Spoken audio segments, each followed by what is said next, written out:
every morning of our show, our house DJ and front of house engineer, Daisha. There you go, wait for him. Right. So Daisha, did you wave to the camera? Daisha warms up the audience before every show.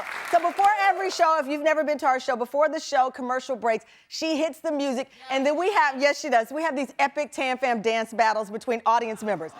This is the show before the show. People just, they don't hold back. They come in here. These are the dance battles that happen when Daisha hits music, because there's nothing like a good song, you know, to get you in the mood, right? So today, though, our first guest's first hit actually inspired a whole season. Singer Amerie's song, Why Don't We Fall in Love? It's been declared R&B summer anthem. People actually call summer Amerie season. That's the summer when it's, you know, it starts to get warm and sunny outside. If you go online, hashtag Amerie weather trends the closer we get to summer.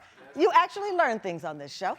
Amerie's debut album, All I Have, skyrocketed to success in 2002, becoming her first of 2 top 10 albums. And in 2006, her album Touch earned her 2 Grammy nominations. Well, despite that success and all of our love, Amerie decided to leave the music scene. She told Billboard magazine in 2018 that she'd become disillusioned with the music industry. She said, I experienced pushback because I'm a female who knows herself and doesn't have a problem speaking up. Very powerful words. But Amerie, I love this part of her story, though. She traded in the mic for a new thing, a pen. And now the mother of a 4-year-old son has a new book, her first children's book. It's called You Will Do Great Things. And the great possibilities that lie ahead. Writing. Listen to this excerpt from the book. The line that I love, she says, you will do strange things. Many may not understand, but hold tight to your vision so maybe one day they can. Tam Fam, please welcome Grammy-nominated singer-songwriter and now author, Amerie!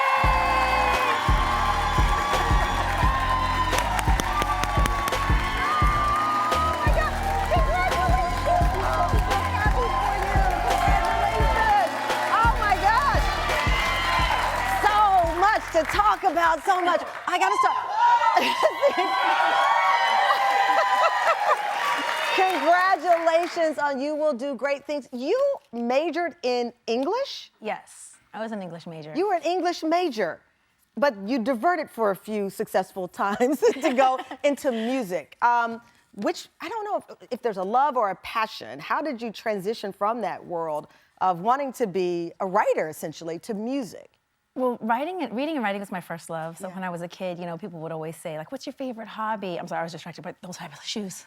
Those shoes are fabulous. And so it was always like reading and writing, that's my hobby. And so I love to sing, and that's what I wanted to do, but that never left me. Yeah. And even when I went into singing professionally, my mother was like, what happened to writing? What about writing? I thought you were going to be a writer and a professor. And I was like, well, I'll get to that, Mom. I'll get to that. But right now I'm feeling a little something different. And so it's more like returning. Yeah, it's returning to your first love in so many ways. You know, it is so amazing. 20 years of recording and the hits, and then suddenly a friend tells you about Amerie season, as I understand. You didn't know about this Amerie season. I found out about it later, you know, but I think that's really cool, and I think it was just like the perfect timing of the video, maybe with like the concept of the video, the song itself, and yeah, it's just, it was... Well, when your friend called you, what did she say?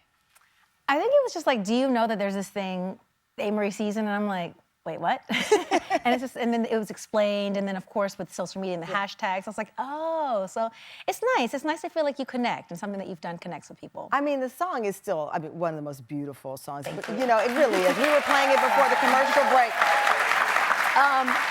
You know, it was striking because you talk about in that interview with Billboard magazine, being a woman who spoke up for herself in that industry. And I heard the audience react to that because that was the backstory. You were speaking up for yourself in so many ways. I mean, you have so many female artists, and you will see a lot of female artists get, for instance, lots of advertisements, and they'll be on certain magazines, and they have a certain thing that men don't have, but a lot of people who make a lot of the decisions in the industry are men. And that's not necessarily a bad thing always, but when people come in with what they expect of women, it's very much like singing like I told you, do it like, you know what I mean? Yeah, singing like I told you. And so when you write your own music and you have your own vision, I think it can be a little jarring for some people. And for me, I never went into it to just do the magazine stuff. Actually, that was the stuff I just was like, you have to do this in order to create. You came to create I wanted the music. to create. And that's what you did. You created the hits that have lasted now years. Well, co-created. Co-created. You're so gracious. Co-created the hits. So you leave music, and your first big move was that you were one of the editors of the 2017 New York Times bestselling young adult anthology, Because You Love to Hate Me, 13 Tales of Villainy. How did you become an editor for that book? You know, I talked to my agent and I had an idea for an anthology. It was really just kind of figuring out a way to have a collaborative project. And I love short stories and I love villains. To me, growing up... Who's your favorite villain? Who isn't my favorite? Like, to me, Tony Montana, Tony Soprano, you go the deep. Breaking Bad. I'm like, I stopped towards the end. Okay, but you because have I'm like, villains, in my version, Amerie, they that live. could be like, they're not good guys. Tony Montana wasn't a good guy, but we still like him. hurt. Hello to my little friend. I mean, you know, he was... They're hurt. And then there are certain things, I think, especially with Americans, we can appreciate hard work.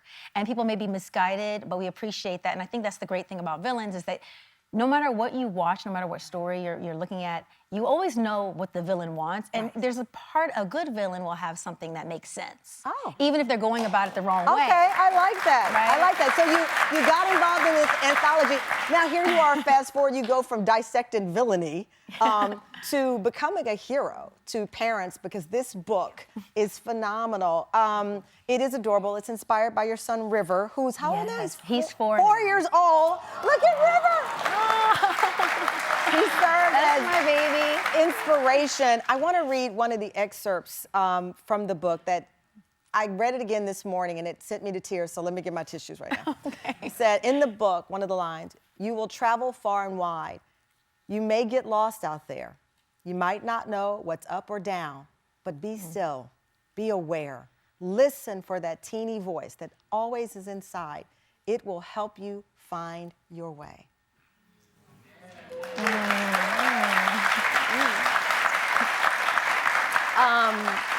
I'm weepy-eyed because now I'm all emotional having a 3-year-old, and you know that that's for anybody who loves a child, not just as a parent, an aunt, a grandparent, whatever it is, anyone who has a child in their life that they love, that's what you want them to do. Be still and be aware and listen to your voice. When you were writing this, what an emotional roller coaster it must have been, because you got your baby in front of you. Yes, I always wanted to write a picture book, but you know, you're a mom, and I think anyone with children in their lives, you know how much love is being poured into them and how much you want to guide them.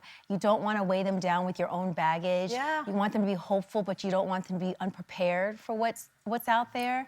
And so, you know, I really believe that we come into this life equipped, whatever we came here to do, and I think it goes for grown-ups too. We need to hear that message, because I think so many times, you know, you ask for advice, and how many times have we called our friends and like, girl, this is what's going on, and really, we know what we need to do, and we're just almost like subconsciously asking for permission, but we know, because if your girlfriend says, da-da-da-da-da, if it's the thing you wanted to hear, it's like, yeah, right? Yeah. And if it's not the thing you wanted to hear, you're like, I'll call you back. I mean, but I don't know, but see, there's this other part I didn't tell you about, like, so what do you think now? And so we really have to trust our own instincts, and I do believe we have a journey in life. We pick up, you know, equipment along the way, but that backpack, we have the essentials, and we just have to trust ourselves.